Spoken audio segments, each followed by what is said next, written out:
Hello and welcome back to the Spin the Rock podcast. I'm your host Angel, and with me today are my co-hosts. Dean? And Vaughn. All right, how are the new teams going for everyone? Not too shabby. I'm not gonna lie. Not. It's definitely been uh what's the word? It hasn't been how I expected, but in a good way. So we'll see how the Raptors shape up towards All-Star break. My team, Timberwolves, been weird, man. At the guard spot, it's been Anthony Edwards and DiVincenzo, and those guys aren't really point guards. But you know who they've been utilizing as like their point guard has been Julius Randle. He's been playing point forward, and it's been such a strange thing to watch, especially with Rudy Gobert, clumping down the paint, and they're hanging in at the seventh seed, but I just feel like they're behind from last season. But it is still early days. I got to give them the benefit of the doubt that hopefully their chemistry is just better from last year. But at the same time, I'm still worried for them because going into the playoffs with Julius Randle as your quote unquote point, forward, has got to be a recipe for disaster. Like we've seen it on the Knicks, but maybe it's different this time. You've only seen a cumulative of like 2 weeks of basketball, so Yeah. Yeah, bro. Mine's going awfully. Mine's is so ass. They're on the 13 losing streak, bro. 13 games. We are now. I'm pretty sure we're now the only team with only one win too. Because I'm pretty sure the Pelicans. now the Wizards do. Yeah, the Wizards are the only team that. Oh, I was thinking you had the Hornets, bro. No, I did too. You got the Wizards. So, Pacers recently got one. Pelicans recently got one. So, it's been rough. I'm not gonna lie.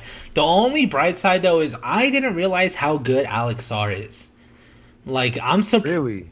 I'm surprised he's looking to be the best person out of that 2024 class, or one of the best. I'm gonna take that back because I forgot Walker is a 2024 draft member, but he's looking a lot better, and Trey Jones too. So I'm learning stuff about the young guys that I kind of pushed aside. But other than that, the basketball's ugly. Um, the whole team is pretty trash. You could tell it's mostly young guys and old vets because it's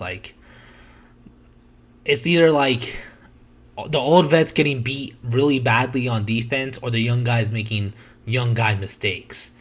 So it's just it's a recipe for disaster, bro. It's ugly basketball for sure. All right, and then my other cold open that I have here is the Thunder. I don't know if this is still true, but there's some buzz. And I want to know how you guys feel about this. At one point, it looked like the Thunder was going to have 2 lottery picks in the next upcoming draft because of how poorly the Clippers are doing. And I forgot who the other team was. And everyone is saying how bad this is for basketball and how many picks you should have and blah, blah, blah. Like, they were trying to think of ways to combat this from happening again. How do y'all feel about this? Do you think it's just good team building? Do you think it was just good management? Do you think this is bad for basketball? Or are you kind of just like, who cares? How do y'all feel about that? Because I've been seeing some doom, bro. A lot of doom. I feel doomed right now without those draft picks because the Thunder have been so good, like man from the top at 1 all the way down to like 15. It's been kind of unfair what they've been doing to the league. Knowing that they got those high draft picks, like the only thing stopping them from getting like possibly a number 1 overall has been James Harden. James Harden and the Clippers has found a little piece of himself from his Houston days. I think he dropped like 55 today. Yeah, bro. So like me, Clippers hater, root against them. for so long. Now I'm like, they can't be a bottom tier team, or else you're giving the Thunder another great player to add to them. Now, I didn't know people were saying like take them away or do something, set rules in place to stop this. Like the Thunder earned this. I think that It's was more of been the bigger doomers, the ones who are like the Thunder are gonna ruin the game of basketball. well, I mean, is it really the Thunder's fault that other teams are dumb with their picks? Like I can't really fault them for anything. It's just they're that good. They've been that savvy. Uh, as much as I hate the thought of them running the league for 10 years, uh, other teams are gonna have to stop them. But yeah, I think it causes a unique problem for the Thunder in that they're gonna have so much talent they can't pay everyone, no matter how hard they try. And they only have so many minutes. There's only one ball they can play with. Some of these really good players are going to just naturally eventually go to different teams. So yeah, I'm worried, but at the same time, not as worried. I think this is good for basketball, bro. I think this should they should be the I don't want to say the leader, but they should be the example of how teams should be ran and operated. You know, if this was happening to literally any other team in the league, nobody would care. Literally nobody would care. But given that they're the defending champions of the Larry O'Brien, now all of a sudden people care. And really, honestly, they've been doing this. It's just now that they're successful, people want to try and somehow figure out how to stop, what they got going on when they've been building this for so long. You know what I mean? But like Vaughn said, it's not the Thunder's fault that teams are dumb and trade away their picks. So I think ultimately it's good for basketball, and hopefully we can see other teams follow suit in how they do this. Yeah, I agree. Like I said, I think the only people who are like trying to or saying like we should find ways to not let this happen again or whatever. These are people who are really big doomers and really big Thunder haters.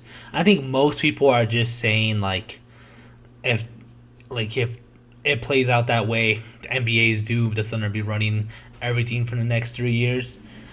I agree with Eugene. If anything, the NBA, like Adam Silver should gather all the owners, all the GMs, and be like, "This is how you run your teams, guys." Not how the Clippers or the Nets run their teams, but how the Thunder run their team. Because I feel like it's just like genius, bro. Like they just made this 10-year plan, and this is coming to fruition. And then not only that, but you know how many other teams have been getting lottery picks for years now, bro? Look at the Hornets. They've been poverty for years, and not they had number 2-3 round picks. They've had high lottery picks, and they just don't draft well or they don't develop well. You have the Pelicans who had AD, Zion.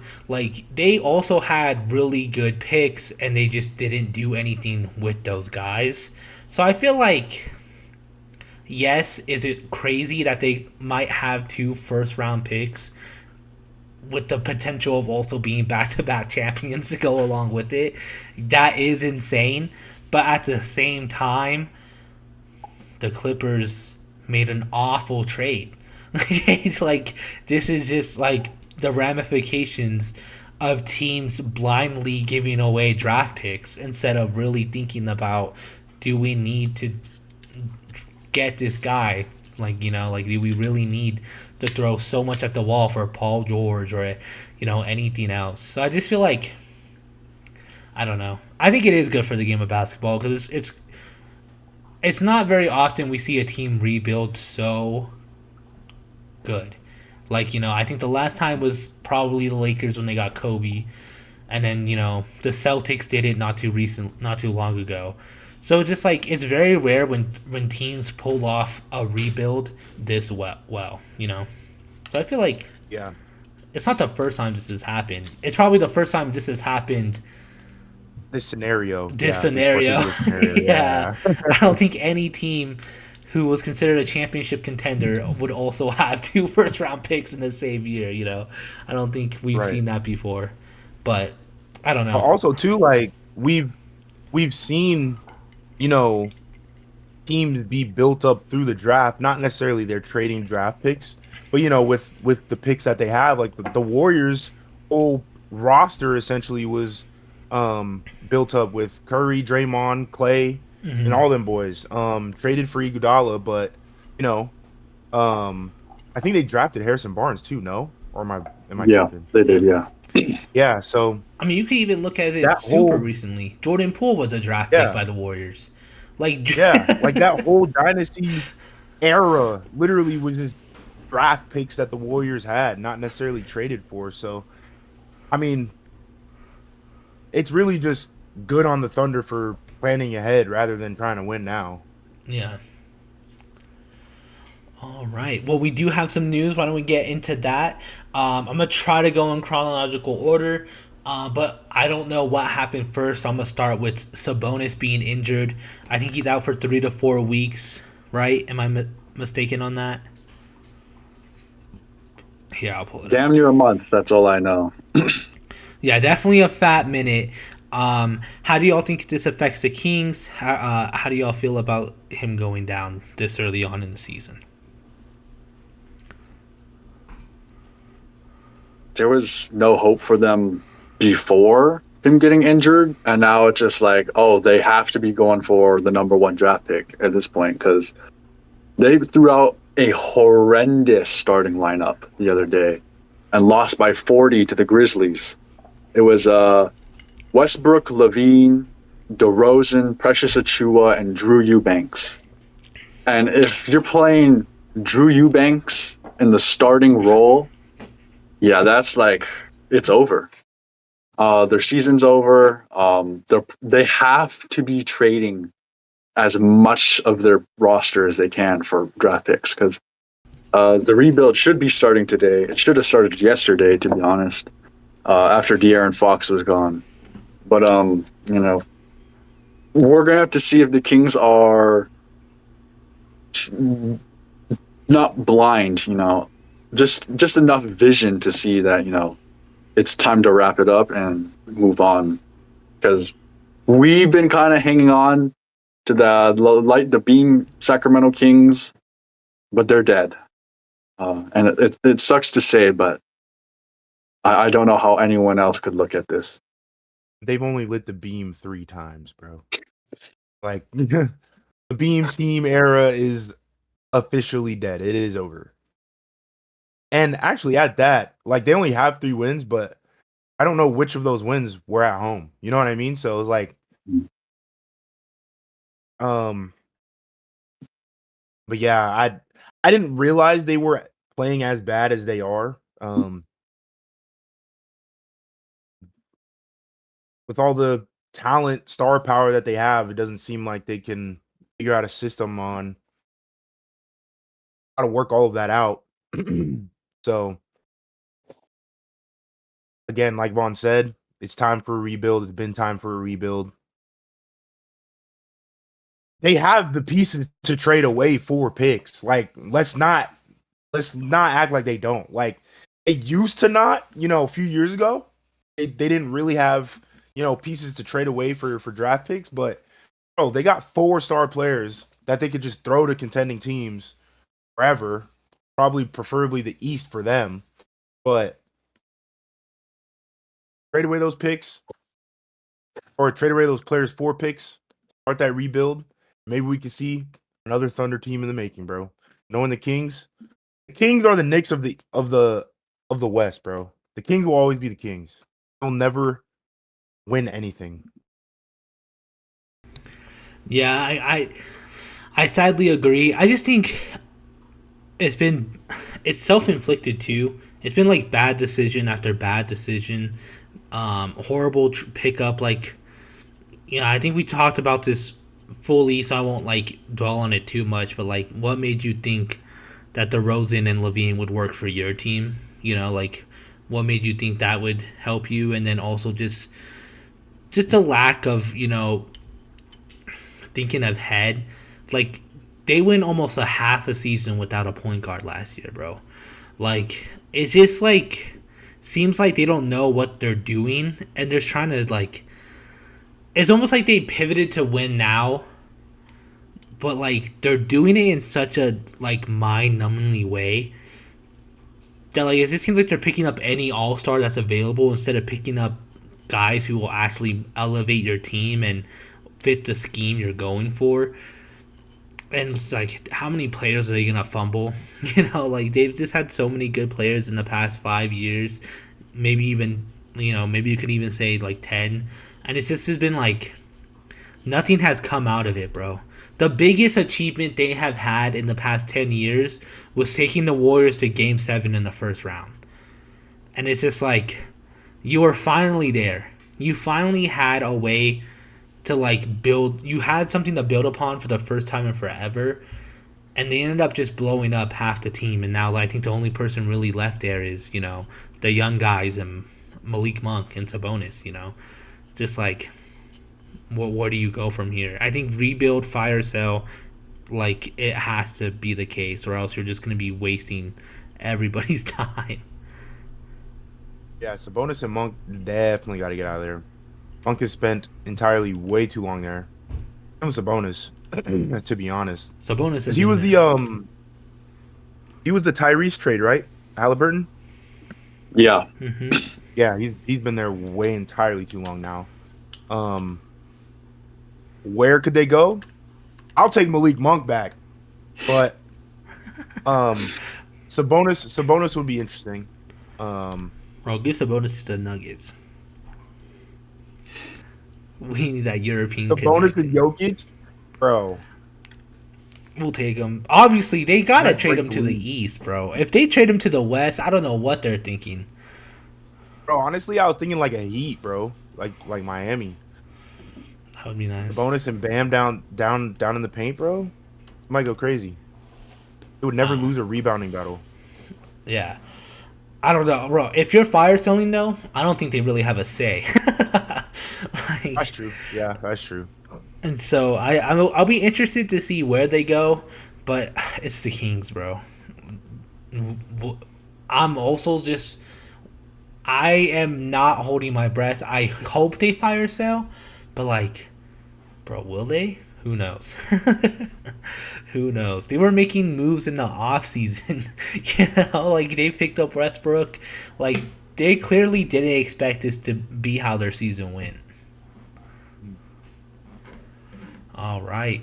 And then the next piece of news, Willie Green fired from the Pelicans. We mentioned how the Pelicans are probably one of the only teams just as bad as the Wizards. They're 2-14. Their season has also just been nothing what most people thought it would be. How are y'all feeling about this trade to fire the coach so early on? The whole Yes, front yeah. office had to go. That's what I think. Yeah. It's just that whole organization is just in shambles, bro. Like I really thought they were gonna turn it around when they drafted Zion. Zion hasn't helped either, like at all. Which is very unfortunate. Whether that was due to injury or, whatever else that went on, but it really seemed like at that time, 2018, 2019, that like they really wanted to make a change since, AD left and, the time they had with Boogie and whatever. But it's only been worse since AD left New Orleans. I don't think Willie Green was doing especially good the past couple of seasons. But this move to me feels like bad GM putting blame on coach and firing the coach. Because I don't know if the best coach ever could have made this team good. They're dead last in the West, and they don't even own their draft pick this year. So like this would be great tanking timeline, but you're basically giving was it the Hawks a first round pick if it comes down to that. And the guy they traded that first round pick for, Derek Queen, is barely seeing the court. So I don't know what their game plan is. You know, I always see Zion rumors, but I've been seeing Zion rumors for years if he's going to get traded or not. So I can't really, put any faith into those rumors. And, just I know they have some injuries, but at this point, 100% fully healthy, this team's still going nowhere. Like, I know in the past, Brandon Ingram, when he was there, was injured. Zion Williamson was injured. But this is another thing you could have seen and caught way earlier, that you had to make a move, and now it's just too late. And it seems like they're stuck in this spot because they have like a lot of good role players, be it like Jose Alvarado, Herb Jones, Trey Murphy, but they're not going to do anything on this team. It's kind of like how Dyson Daniels left the Pelicans to the Hawks, and all of a sudden he's like a top 5 defender. So I just think the whole thing needs to clean house. The roster, the coaching staff, the medical staff, I don't care, everyone. It's just none of it is working out.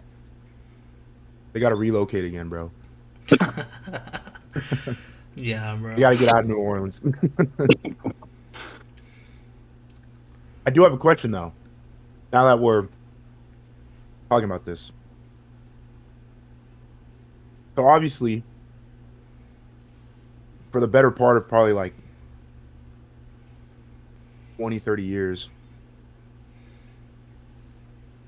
is this the weakest we've seen the Western Conference?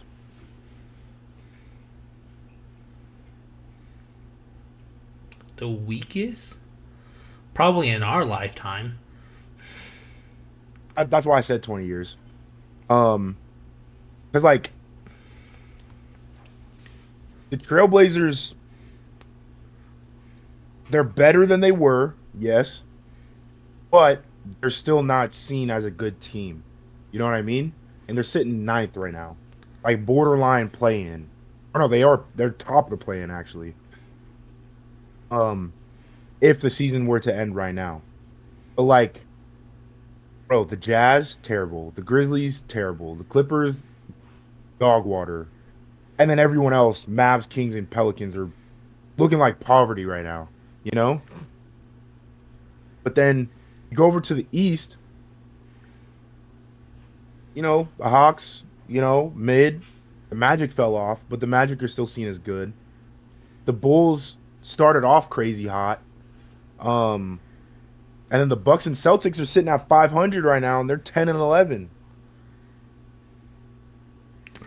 So I don't know. It's looking like the West is this is probably the weakest we've seen the West so far. The East is looking a little bit stronger. I don't think it's the weakest we've seen them, but I will say this is like the first time in probably 4 years where it's not as interesting as it normally is. I feel like all of the 2020s seeds 1 through 8, you can make an argument that they could win the championship or go to the finals. This year, I feel like seeds 1 through 6 are the only ones I can see go to the. No, not even. I think the only teams I can actually see go to the finals and win a championship are the top 3 teams.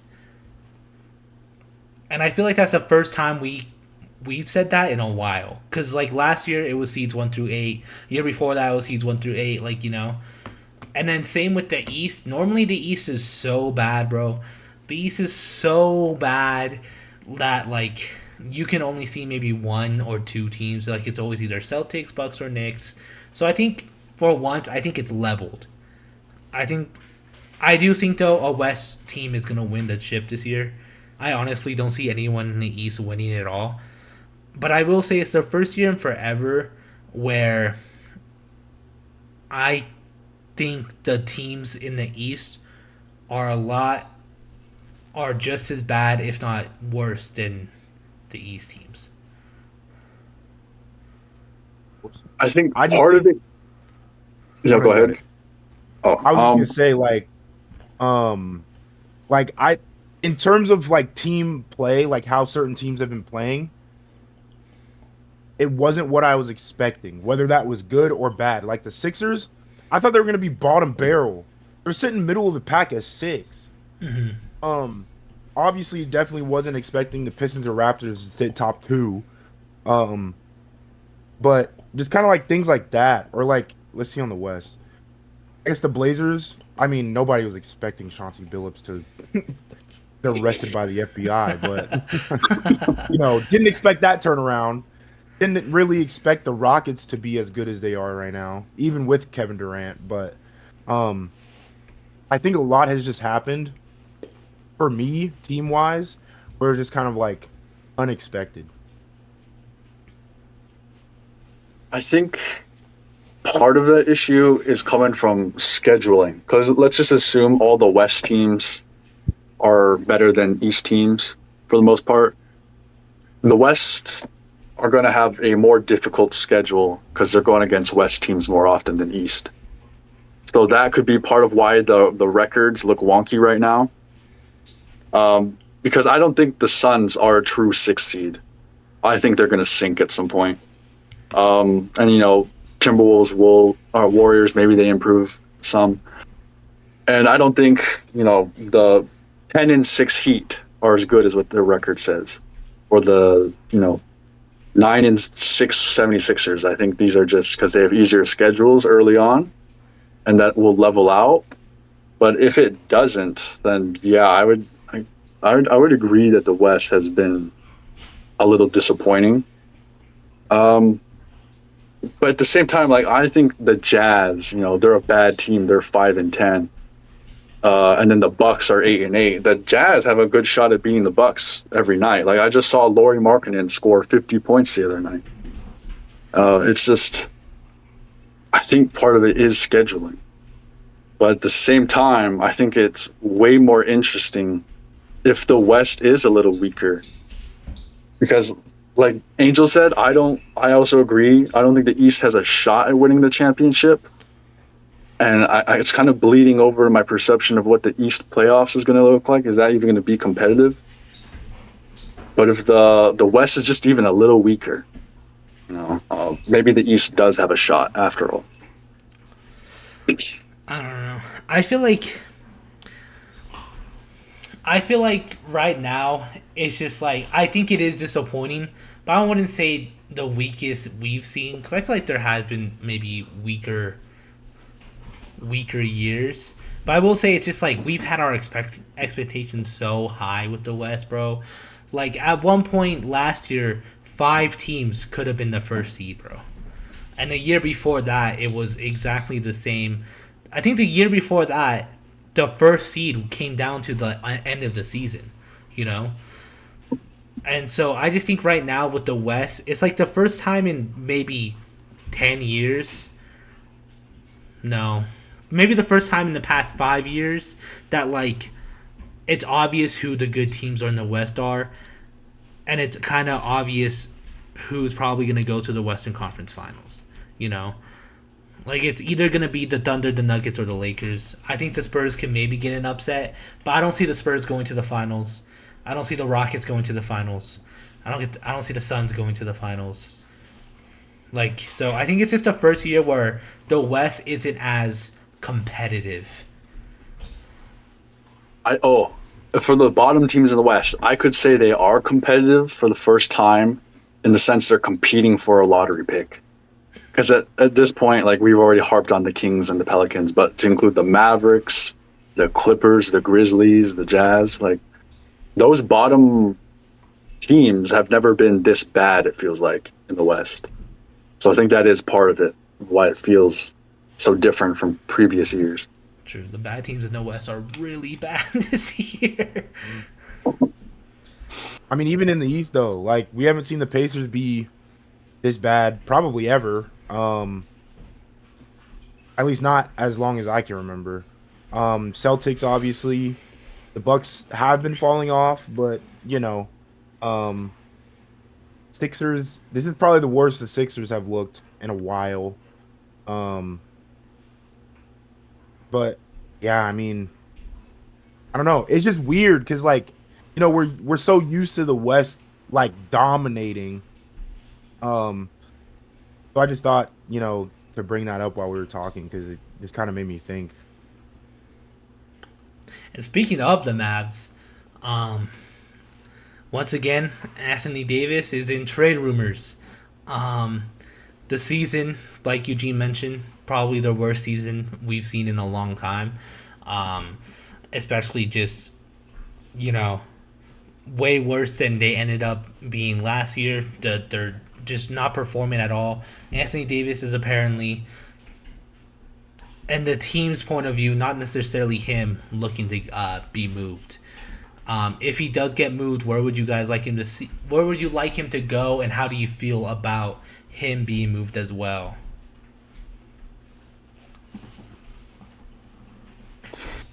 I can't say I honestly care where he goes because I can't confidently say he's a game changer for any team that trades for him just based on his injury history.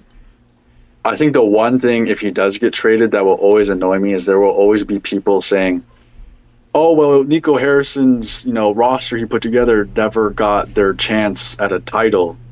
Like they could have been a championship team, whereas I think there's a 0% shot they have at even making the finals. Yeah, there's no confidence there, and the role players. Clay is looking crazy washed. Bro, D'Angelo Russell Clay only might cares be about Meg the menacing. Stallion right now, bro. That's the only thing he's thinking about. He's not thinking about Paul right now. Yeah, and like we already knew going into the AD Luka trade that AD's injury history would be a problem, and then the Kyrie injury. You already lose 1 year off your championship window. Like there's no way in my eyes this ever could have worked out. So maybe an AD trade is necessary for this franchise to move on and just focus on Cooper Flag because I don't know, focusing on a championship run maybe next year and maybe the year after before it closes just seems like such a waste of time, money, and just player growth that could happen in that span. If you do get young guys in the future, but I don't know. Mavericks fans need something to look forward to, so maybe it is the future. I mean, they got a solid piece in Cooper Flag, so I feel like they should.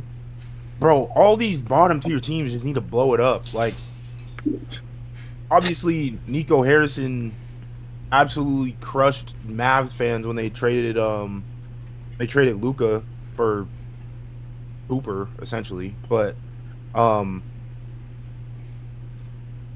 yeah, I don't know the Mavs. Well, since we're talking about AD, where where should he go? I have no idea. I saw rumors, Chicago. I saw rumors, Charlotte. I don't know if Charlotte has enough pieces for AD. Maybe they do. Um, but I assume Mavs will want a hefty amount for Anthony Davis. So, um, yeah, I don't know where he's gonna go. He's probably not, gonna be the same player that he was, you know, when he won the chip with the Lakers. Definitely not the same player that he was gonna be or that he was when he was on the Pelicans. So, what value could he provide for a team? Maybe some rebounding and defensive, stature, but outside of that, I don't see his offensive output being of necessarily any value. He's probably rather than being a first and second option, he's probably gonna be like a third or fourth option, best for four kind of thing. But um, I don't know. Mavs got to figure that out. Yeah, I'm bro. not saying they should, but I think the only team in the West I could see, making a push for AD would be the Phoenix Suns because they got a few young guys from the draft class they could throw in there. And we've seen them be risky with trades before, like with Bradley Beal and Kevin Durant. So maybe they could take a swing at Anthony Davis if they think it improves their title odds. But again, it's just like any team, like AD will be 35 with like a $60 million player option. And at that point, he's probably just going to be either like a role player or like a part timer, like playing 30 games just because of his injury history. So it's just so hard to say. Yeah, bro. I feel like the Mavs are doomed. I think I think his trade value plummeted after the Luka trade because he didn't get enough time to show that he's still valuable. Like it's so obvious the Mavs lost that trade. It's so obvious that he's not a contributing piece to a team. So I feel like they're not going to get what they want out of him, if anything. So I feel like where he could go could be anywhere. It could be any team that's that has a shot of making the conference finals push. But it's just more so on how much they will get and if they'll even accept a deal that isn't gonna. I feel like it's gonna benefit them, but I think they're gonna want a lot more than he's actually worth, and it's gonna take a while before we see him actually get traded. Um, I feel like the Mavs shot themselves in the foot. Right now, they're just in a really, really awkward situation. Um, as far as AD goes, I think he's the next Westbrook, the next, McCollum, just the next all-star guy who's just gonna be sent to like, a role player position, which sucks. I feel like at one point he was looking to be like the next face of like a team. Like when he went to the Lakers, a lot of people thought he was gonna be the face of the Lakers. Never happened. So it just seems like it's gonna be a sad sight to see him coming off the bench, like because I think that's what's gonna ultimately happen. I don't see him starting for his next team, and if he does, I don't think we'll see him much either. Which is crazy. I don't think he's ever gonna get that D point. Like it's Yeah, which is unfortunate. yeah, he deserves one. He Shout definitely out deserves to Gobert. have one. He definitely deserves to have one depoy, but I don't think he ever will because I don't think it's gonna get any better. I think it's gonna be Westbrook style, spiral. It's just gonna get less and less playing time, less and less importance. I do think the Mavs will get it done this season, though. Oh yeah, I think it will happen this season. I just don't think it's Yeah. gonna be like trade deadline. I don't think it's gonna happen anytime soon. Right. All right, and then more trade talk, which this one is up for contention because I think Lamelo Ball himself said he wasn't open to being traded, but reports came out that he's open to being traded, that he wouldn't mind being traded. How do y'all feel about this? How do you think it'll affect the Hornets, and how do you think it'll affect Lamelo Ball? Well, the Hornets are gonna get worse if he gets traded.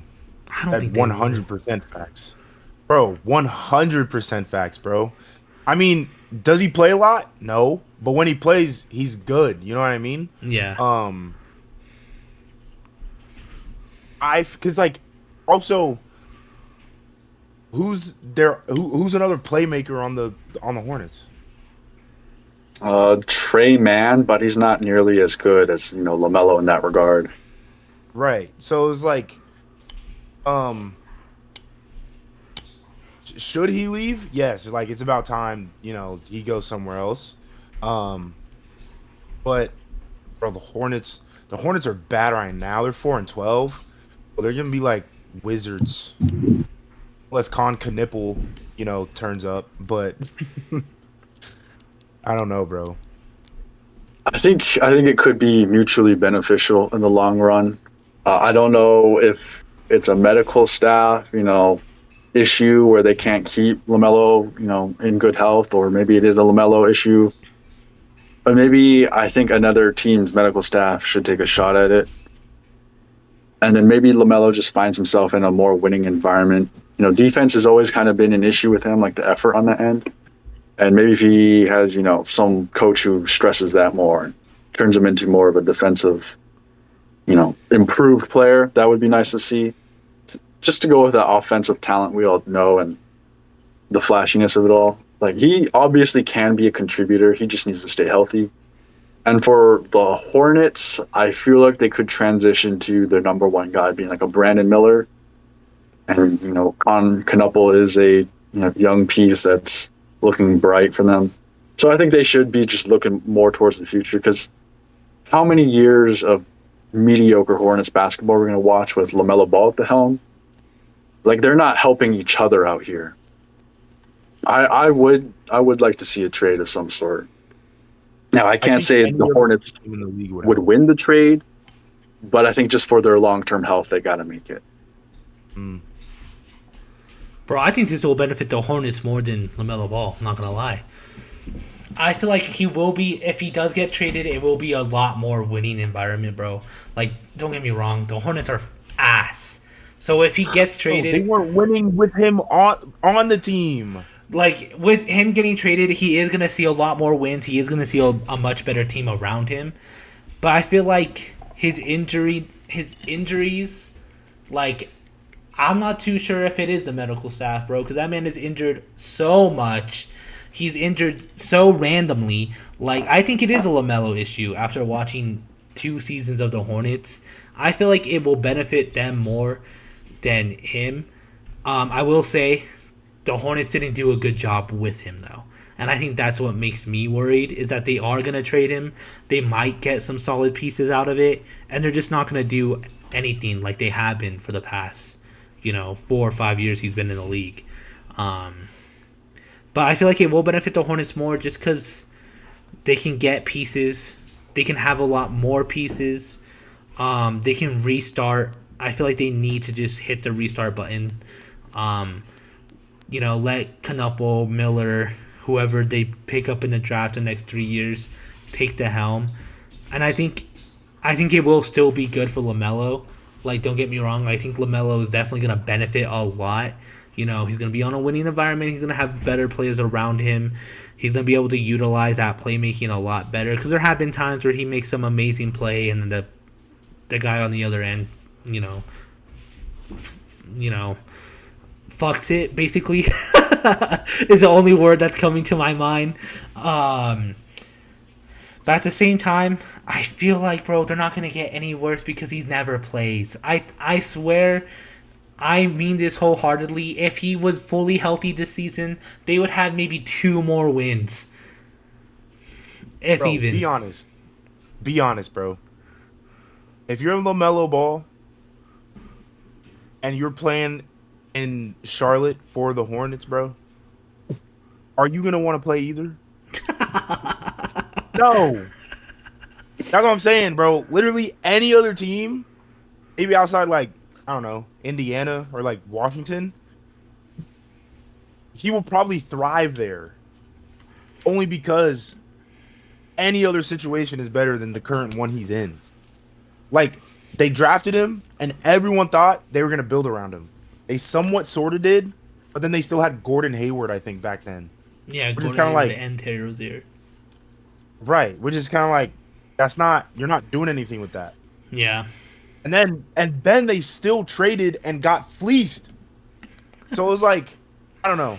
I think if/when Hornets trade LaMelo, I think it's going to be such a bad trade. Or whatever they trade for. Like, they could get so much value out of him still, but I don't think they will. Yeah. No, I agree. He is going to benefit. Like, don't get me wrong. He is going to benefit. But which will it be? Is he still going to have injury problems? Or is it going to be like Blake Griffin, all of a sudden he can dunk again? Like, that's what I'm wondering if it's going to be like, oh yeah, like he was maybe milking it a little bit, or is it going to be Kawhi Leonard and he's still just injury prone all the time? Like, that's what I'm like. Is it going to be Blake Griffin? Oh my God, he's dunking and he's never injured. It just has to happen either way, because I've already seen this story in Charlotte before, and his game. Well, I've seen the story, and it's called Kemba Walker. They wasted all of his good years by the time Kemba Walker left. There's 1 year he was an all-star, and just injuries took him out for the rest of his career, and he was just kind of bouncing around and playing overseas, like within like 3 years, it feels like. So it could, if they keep LaMelo, that's just the scenario that's going to happen. It feels. Um, the problem when you're Charlotte, though, is even if you get like a haul, you get 3 first-round picks somehow. It's not like Charlotte has a great history of getting amazing draft picks. They lucked out with LaMelo because they had like the second or third highest pick in the draft. And recently, like only recently, have they gotten Brandon Miller and Con Knuppel, who might be good. But there's so many mistakes they've made in the draft along the way. Like it's got to be 10-to-1 ratio of good to bad. It's outrageous, but it's just something that has to happen, or else we're going to see LaMelo wasted, and we're just no one likes the Hornets. I don't know how you could. I like the one. Yeah, no, you guys are right. Where's your jersey at, bro? If you like the Hornets, where's your jersey at?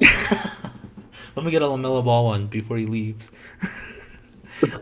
I think you guys are both right. Like Eugene is definitely right. LaMelo Ball is definitely going to benefit it, and the Hornets are going to be a tad bit worse. And I think Vaughn is right that if the Hornets keep him, it's just going to be LaMelo Ball's career going to waste. I just think that it's going to be more beneficial to them just because I feel like they can hit restart. And I don't necessarily see LaMelo Ball's injury problems going away. But I could be wrong. And I would hope to be wrong because he is a fun player. And he is probably like one of the flashiest offensive players we have. So I would love to see him on a better team. I don't know. I don't trust those injury problems. All right. Well, moving on before we get to the main topic this week, which is kind of, a bandwagon style ideas. Why don't we jump into the schedule and pick our games of the week for week 6 of NBA basketball? I have a game if you guys want me to kick it off while you maybe look for your games of the week. So, surprisingly, the Raptors are insane this year. They're sitting at the 2 seed. I don't think anyone saw this coming. And they have a game, if I'm not mistaken, Monday. Yeah, Monday at 5, the Raptors and the Cavaliers are going at it. And so it'll be the number 2 seed and the 3 seed. And I feel like this will be a good test to see which of these guys are frauds. Who's the real deal top seed team and who's an early season fluke. Because I feel like the Cavs are potentially looking like an early season fluke. But the Raptors are historically been, or not historically, but they've been pretty mid the past like 3 seasons. And all of a sudden, they're 11-6 or something like that. So it'll be interesting to see which team is the real deal and which team is like, kind of phoning it in. So that's my game of the week. So my game of the week is on Wednesday. There's Rockets Warriors because they face each other in the playoffs, and it's been chippy. Even historically, it's been chippy the last decade. And somehow just Ime Udoka, with that history, facing them in the finals at one point. Draymond being Draymond, Alperen Şengün, basically like one of the best playmaking centers in the league right now. It's just like such a heightened match going on, and Steph Curry doing Steph things, and it always seems to be like a historical game against the Rockets. So yeah, that's probably the one I got circled on my calendar. For me, my game of the week is on Friday, and it's going to be the Spurs versus the Nuggets. Obviously, generational talent in Jokic, he's doing things we've never seen versus 7-foot godlike Pegasus Wemby. So that'll be a key matchup, obviously. but they're also sitting top of the West right now, like 2-4, something like that. So I think it'll be a cool early season bout between these two, and potentially, maybe depending on how the season goes, could be a early playoff matchup. So All right. I Yeah. I hope Wemby plays. I don't know if he's still going to be injured or not. is Otherwise, he it's out going right to be now? like I think so. Bro, they I were think so at vague with some point, how long he's gonna be out. yeah, they said just like a vague number of weeks. Like they kept it very general. Interesting. Otherwise, it could be Luke Cornett on Jokic. I think either way, it'll still be a good game though. Yeah, the rest of the sporting cast is still fun. Yeah, and they're still on a winning streak too. Like they're winning games without him. So, you know, I think that I'm excited for that because I don't know, bro. The Nuggets have been just on a tear. Um, the Spurs surprisingly high in the standings. Um, Same with the Rockets Warriors. You have the complete opposite. Rockets, are lower than expected. Warriors fighting for the play-ins, fighting to get out. So just like right now in the West, I feel like these games, you know, they matter just a little bit more because of how completely different it's playing out. It's no longer cut and dry. Everyone's fighting for a playoff spot. Now you have guys who are just fighting to stay in playoffs. You have guys who are fighting to get into the play-ins. So I'm excited for those games. All right. With that being said, our main topic, I don't know if you guys remember 2 seasons, maybe even last season, we kind of did like a bandwagony um, open discussion where we just kind of spit off our takes, our predictions kind of deal. This year we're bringing it back just because of how crazy the season has been, and I kind of want to kick off things just to set the tone. And also, I think what I have is a hot take, and I don't think anyone's gonna agree with me. Um, First off, I do think Knuckle is going to win Rookie of the Year. He's looking like the best rookie in the draft class. He's averaging, I think, right now 26 points per game. He's looking like just an offensive menace. But that's not my prediction. My prediction is Cooper Flag, and this is going on the board too. Cooper Flag will not be a top 3 nomination for Rookie of the Year. I think I think Cedric Howard and Knuppel are the main front runners. I think Cooper Flag is not necessarily even discussion to win it, but I think a lot of people still have him as a top 3 rookie.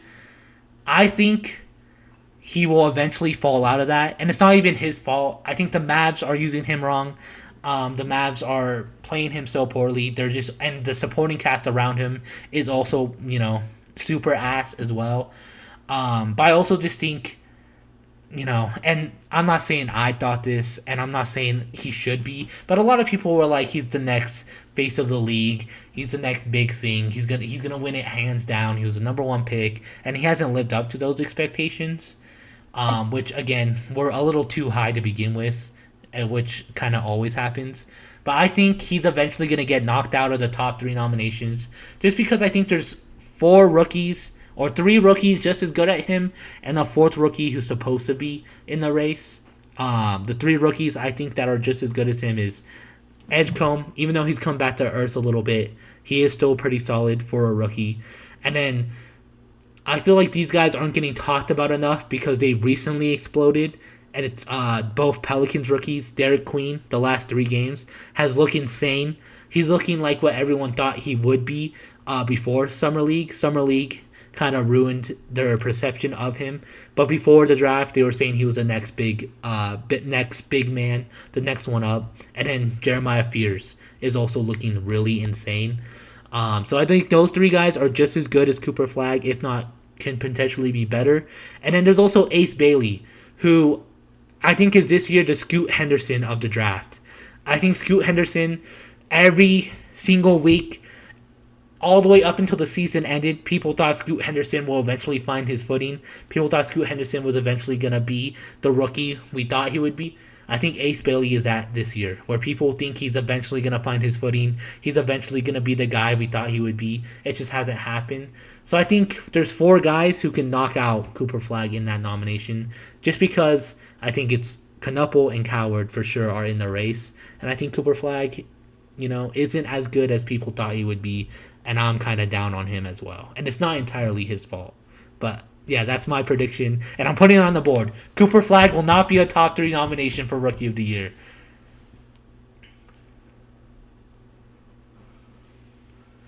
If you're right, I'm gonna go around my town, putting up posters, come to this location and there'll be a piñata. I will supply the baseball bats, and you know what? I'm gonna hang myself in the tree. I'm gonna be the piñata. There's just no way he's not top 3. But I love it's a fun one. It's bold. It's a fun one though. I don't blame you for saying that because, I don't think it's his fault at all. Cooper Flag. The 2 games that I've watched of the Mavs, they literally look like they don't know what they're doing out there. And I don't even think he got all that many minutes when I was watching either. But he is playing well. It's just the Mavs don't know how to use him. On Knuppel, though, I don't blame you for your Cooper Flag take, but Con Knuppel winning Rookie of the Year, I don't know. You really might be a Hornets fan, bro.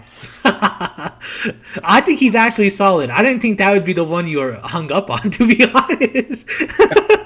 I'm actually surprised. I had nothing It's to. Didn't he have a 30-point game at some point? Oh yeah, I thought I saw you drop 30. He's been electric, bro. He's been pretty electric. He's averaging 26 points right now. Really? Out of how many games? I have no clue. Let me see. Let's see if I can find it real quick.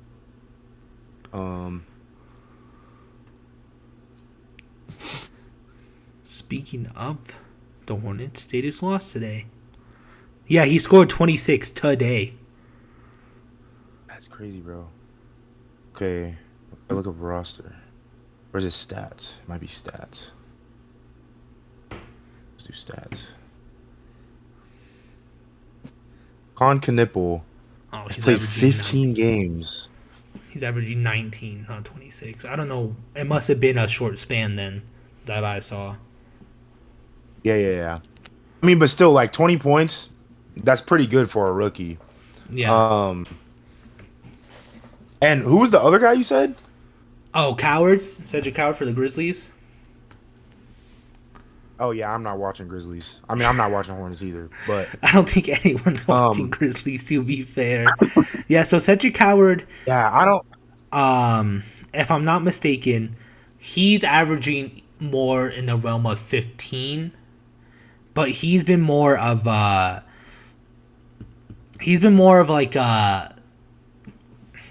who am I trying to compare him to? A Mathurin. He's been more like a Mathurin. He's getting boards. He's playing that gritty type of basketball right now. And he also just has the offensive capabilities to also elevate him. So I don't think he will win, but I think he is better than Cooper Flag as well. Interesting. Yeah, I mean, Con Knuppel's averaging 19 and 6 out of the games he's played. So, and he started 14 out of 15 of the games he's played. So, he's probably definitely going to be a candidate. Mm-hmm. But I don't know. I'm not super high on this year's Rookie of the Year race anyway. So, I don't know much about many of these rookies. Con Knuppel, that's crazy. I think he could do it, bro. He's looking insane. But, I mean, I want to focus more on why I think Cooper Flag will get bumped out. It's because I think the guys behind him are getting better. Like I said, Edgecombe is the opposite, where he's coming back down to earth. He had an insane, first 5 games. And now he's starting to look like just like a solid rookie instead of Rookie of the Year. But who's to say he's not going to, find what worked those first 5 games again and then re-enter the race. And then I said Jeremiah Fear and Derek Queen because they're also the opposite of Edgecombe, where they exploded onto the scene recently. Jeremiah Fears has been a defensive guard, bro. He's a menace, bro. I think he's averaging... Let me look it up this time. I will say it's interesting you brought them up though, because the games that I've watched, I think also was 2 Pelicans games. They got garbage time when I watched them. So It's because Willie maybe I'll have to watch more. But that's Willie Green got fired, and instantly both Fears and Queen have gotten more playing time. Right now, Jeremiah Fears is averaging 2 steals, and then Derek Queen last week I think it was last week is the reason why the Pelicans and the Nuggets were so close. He has been insane out of nowhere. I think the last 3 games he's looking like one of the next best big men in the league. He's looking like a defensive menace. He's an all-around scorer. He's shooting fadeaway middies, which like is why are you shooting fadeaway middies as a big man, bro? Like no one should be. If you ask most NBA fans, they think no one should be shooting fadeaway middies, but a big man shooting fadeaway middies is crazy. So I think ever since Willie Green has been fired, their roles have been elevated and they've been playing so much more. They've been getting so much more playing time. But I just think those 3 guys have a chance of just continuing to get better. And then I mentioned Ace Bailey just because people thought he was going to be like the Cooper Flag rival. Like they thought it was going to be him and Cooper Flag for Rookie of the Year. And so far Ace Bailey has been ghost. I don't think anyone's talking about Ace Bailey right now. he's booty butt right now, bro. Okay.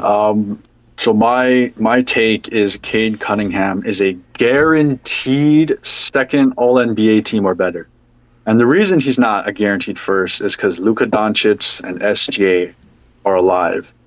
And this season, it's like their season's, basically a shoe-in.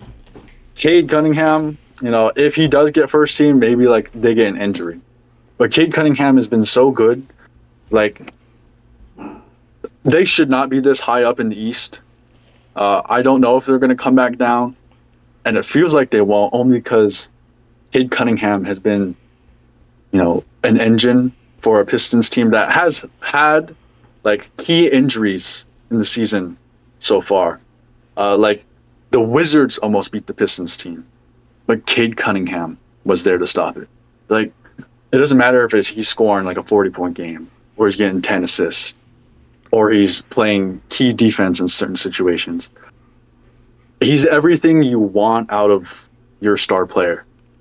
And, we've had doubts. We've been hearing people throughout the years, like, doubting, like, whether what he could be or not. And he's finally here. He's finally arrived. And now the Pistons are currently sitting at 1 in the East.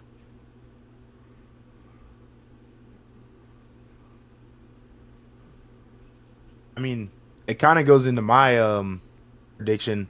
I think the Pistons are going to finish at the number 1 seed. I'm not going to lie. They're looking pretty strong.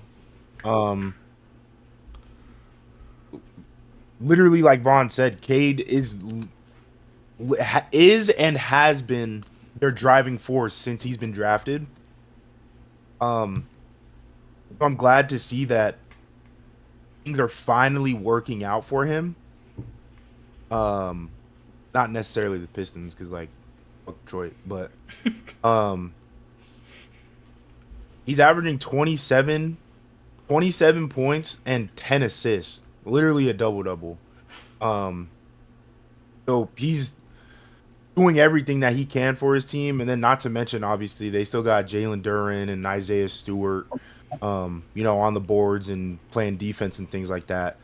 Asar, they got Asar, so like they're very heavily defensively minded. I don't want to say he's their sole scorer, but he's obviously their number 1 primary option. Yeah, I don't really see them slowing down unless, God forbid something happens, but they've been playing really well, and if they can keep up these win streaks throughout the season, I think they'll finish off number 1 in the East.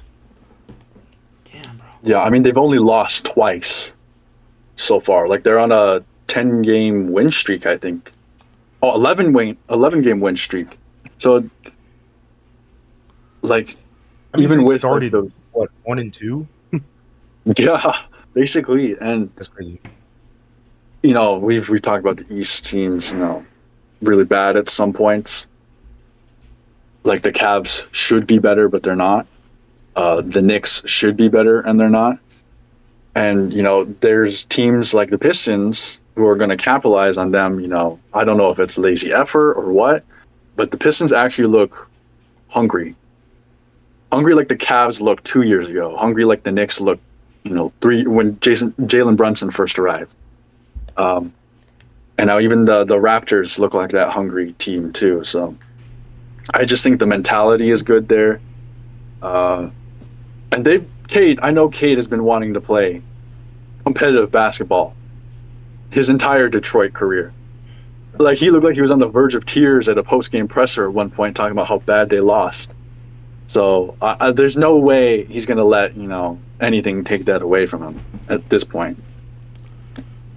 Yeah, bro. I mean, it's crazy. I feel like his injuries made people forget who he is, bro. Like I won't like Cade was the best high school player in his class, the best college player in his class, was the first round like number one pick in the NBA draft.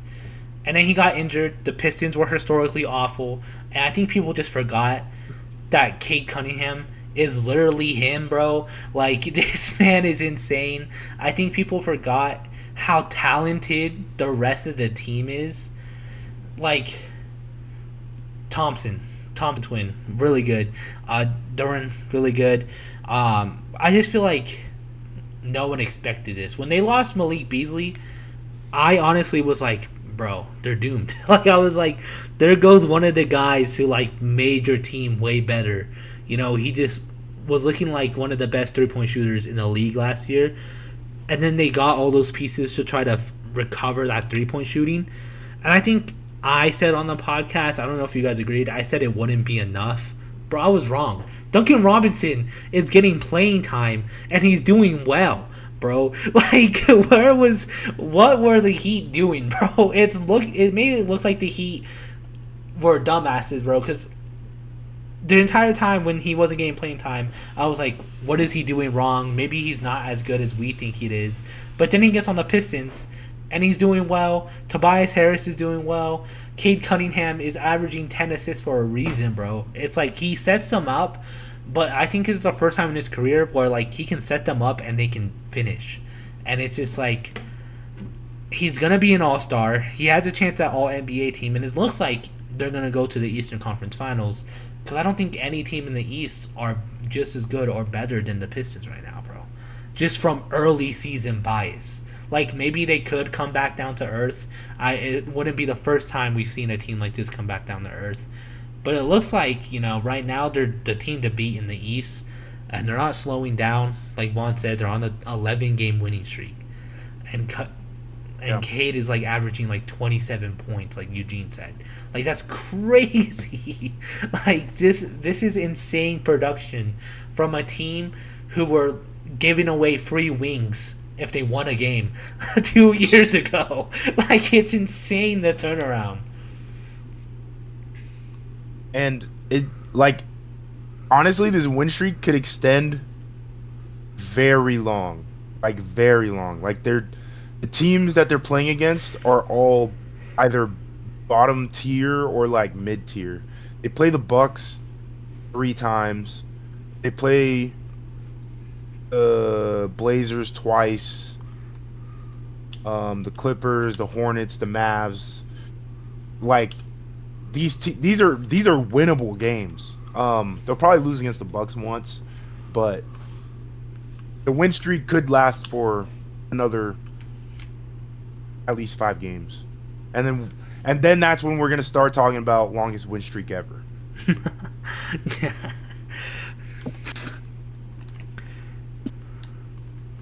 All right. Well, I guess I'll go because you and Vaughn kind of tandem that one. My second kind of prediction or take is this could be the most fun season we've had in the past 5 years. I think this season is really shaping up to be cinematic levels of good. Um, I just think right now, just like the first 4 weeks alone, was really exciting. But like, I just think the prospect of having back-to-back champions, the prospect of the East being a lot more competitive than we thought, um, the MVP race looking like anyone can win it this year because you have Jokic, who's on insane, like us, looks like a level above everybody else. But you still have SGA doing his thing. You still have Luca, who looks like a completely different player than last season, and I mean that both physically and skill wise, he looks completely different than he did last season. It just looks like this year could be really historic in a lot of ways, and I feel like this might be like an S tier season, just with what's happened in the first months that we've had NBA basketball back. Would the Thunder contribute or lessen the chance of an S tier season? Would you say? Would you say? I think they would contribute, bro, because I'm a firm believer. I like the parity, but I feel like people like a back to back championship win would be insane because we haven't seen it since the Warriors, bro. And the last time, and the Warriors, that was when KD was on the Warriors. Like, we haven't seen Yeah, a yeah. team win back to back in so long. And the thought of a team doing it the way the Thunder did it is, in my opinion, is going to add to it being S tier. Because I feel like they look unstoppable. I think if I took it at face value, like if I'm like a super casual fan, I'm like, again, the Thunder won. But if you just think about it just a little bit, I feel like it puts the Thunder in this role, locking them into like, oh, the league has to prepare for the Thunder because lately, teams not been going back to back as champs. That energy hasn't been the same. Like the Celtics kind of took themselves out, or the Nuggets didn't have everything. They're basically their championship roster, and then they lost. Um, so if the Thunder could be that team, I think it's just way more interesting to kind of have like a villain or even just like a pseudo villain. Like maybe we don't hate them, but we don't necessarily want to see the Thunder win a third time. I think that could be a fun aspect back into the game.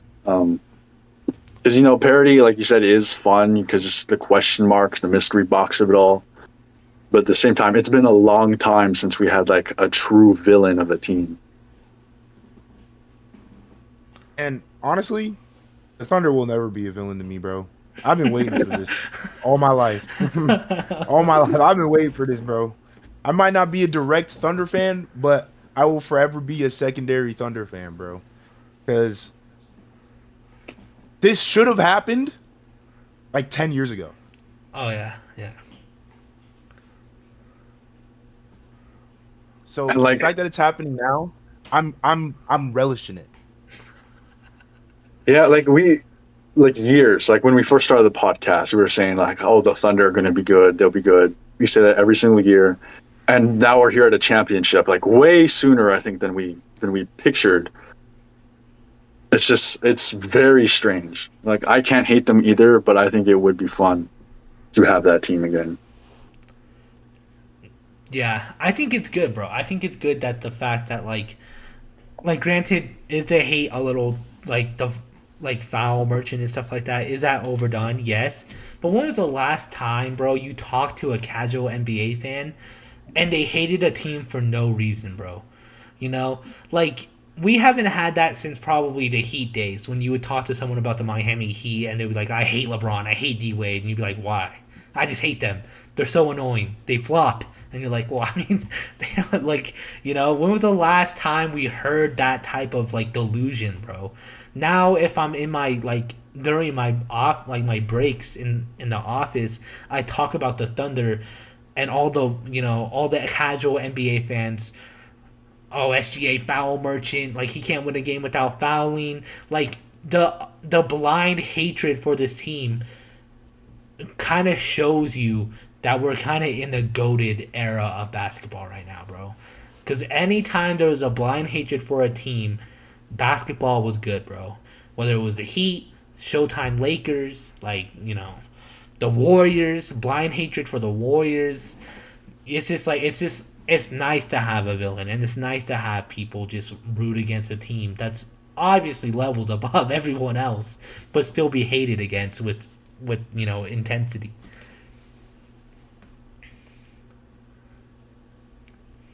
Okay. For my next take, it's there's going to be a star player who's been on their team, drafted on their team, for over 5 years, that gets traded at the deadline. I don't care if it's Trey Young, if it's Devin Booker, if it's Zion Williamson or John Morant. I think one major player like that is going to get traded. Sometimes we have like a quiet, NBA trade deadline. It's just basically nobodies or role players, and maybe there's one decent trade in there. But I think that trade is incoming because we've been saying for years, Trey Young's got to get out in Atlanta. And with all these acquisitions, they're still just barely over a mid team at 9-7, and that could change back to mid at any moment. 2 games lost and they're back to mid.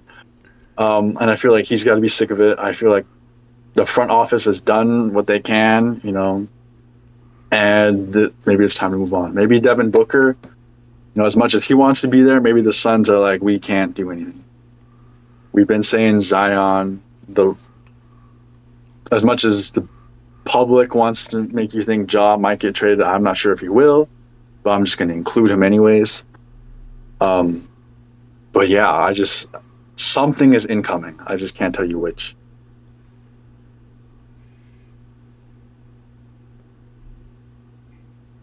I think the most likely would be Ja.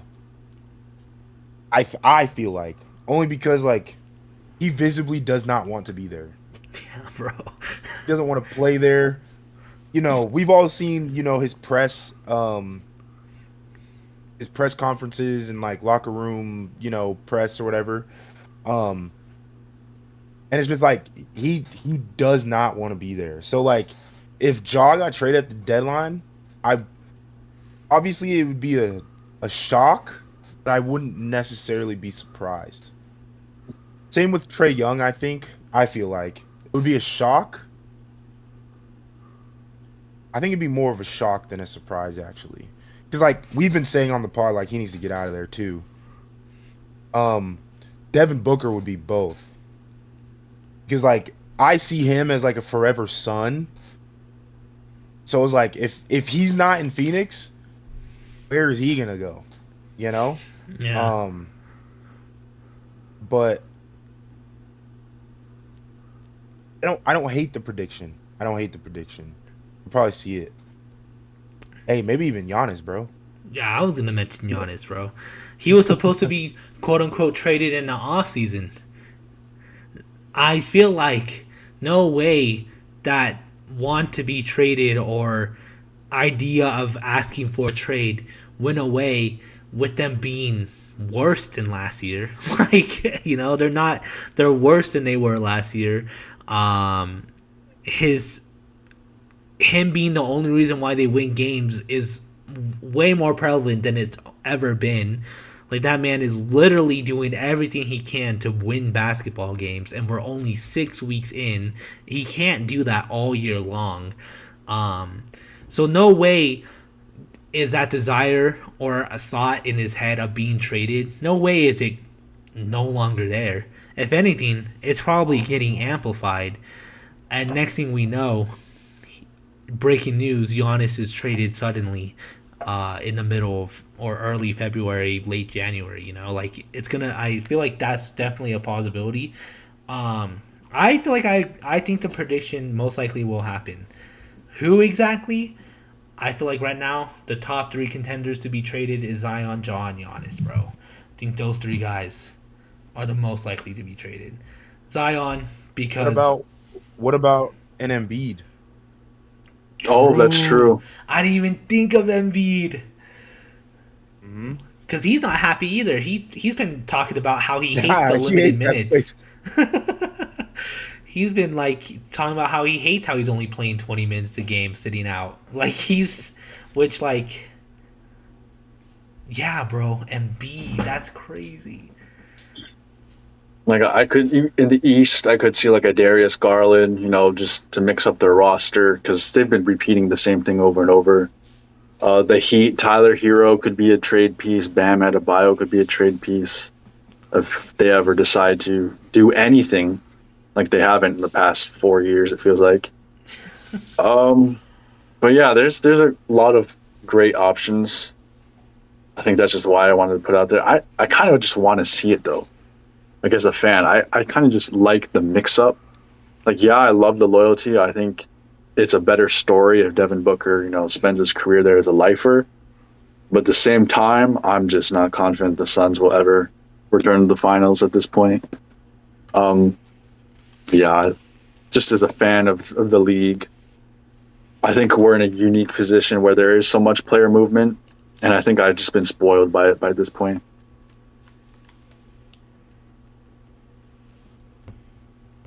Okay. So for my second prediction,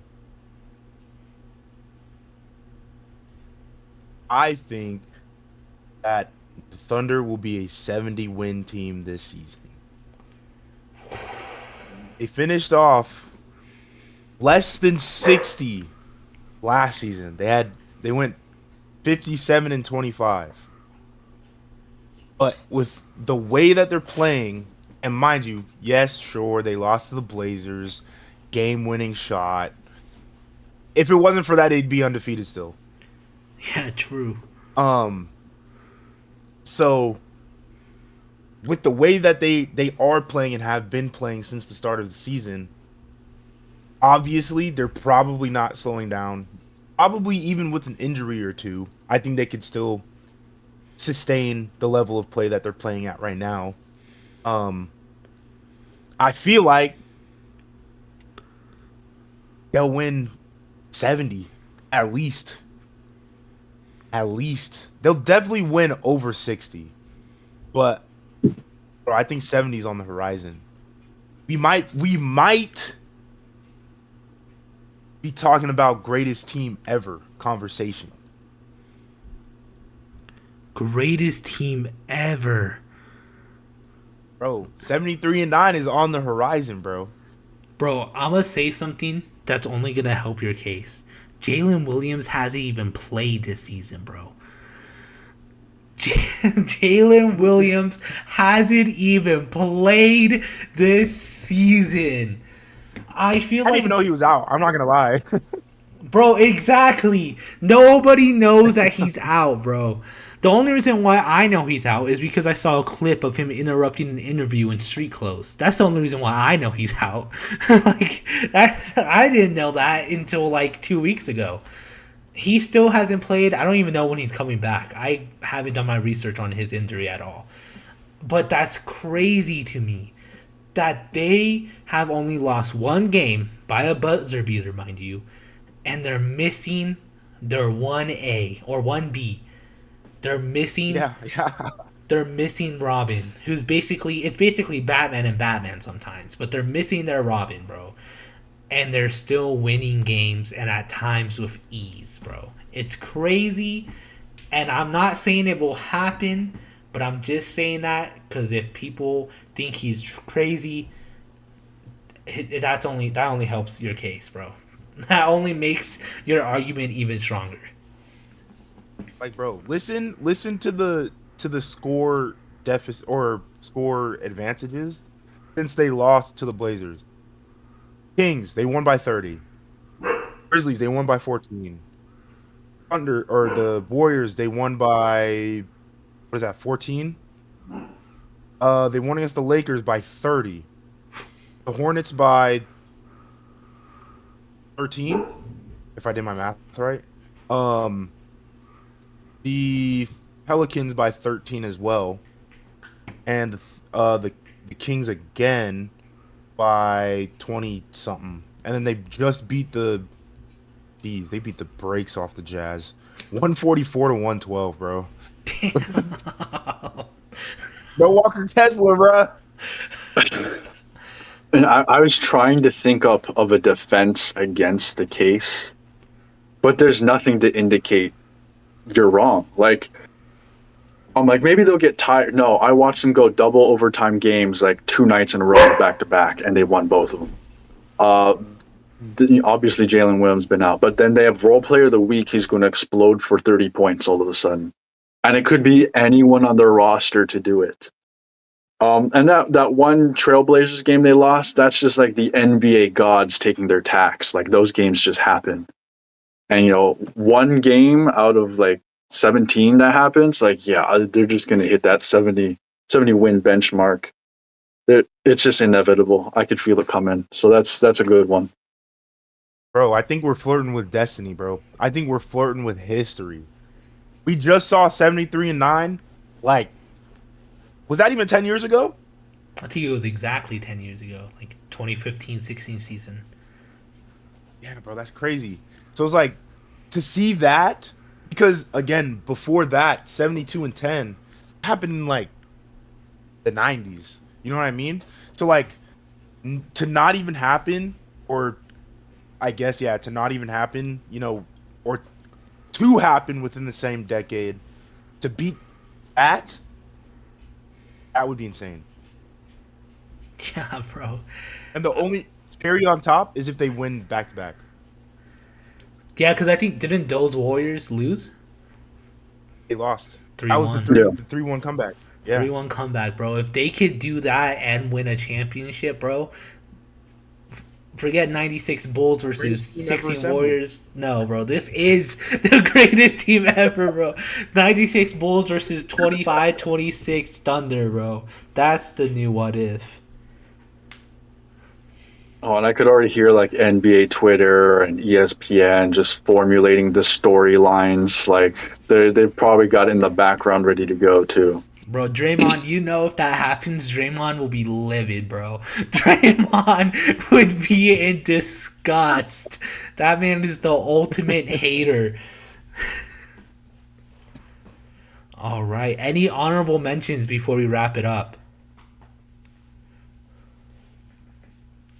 I got mine. Yeah, I got mine too. And y'all kind of fit in the Pistons thing as well, because I was going to kind of talk about that. What about you, Eugene? You have any honorable mentions?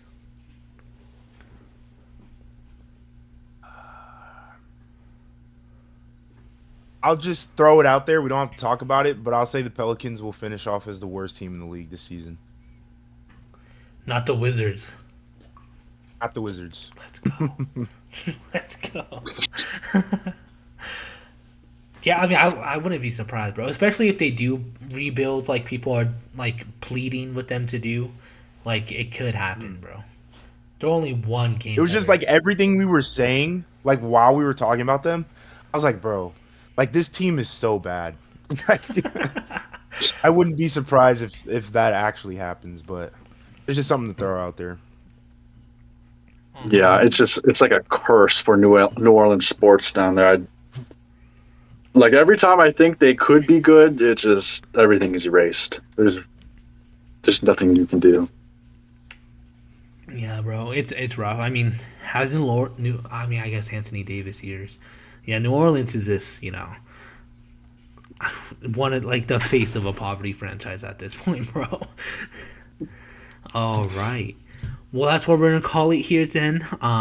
If you're listening on podcast platforms, make sure you give us that good old 5 stars, leave a review. We're also on YouTube for that video format, so make sure you like and subscribe there. Let us know what your biggest prediction or take you have for this 25-26 season. We're also on all social media platforms at Spin the Rock, so make sure you follow us there for clips, episode updates, all that good stuff. But until next week, see you again then.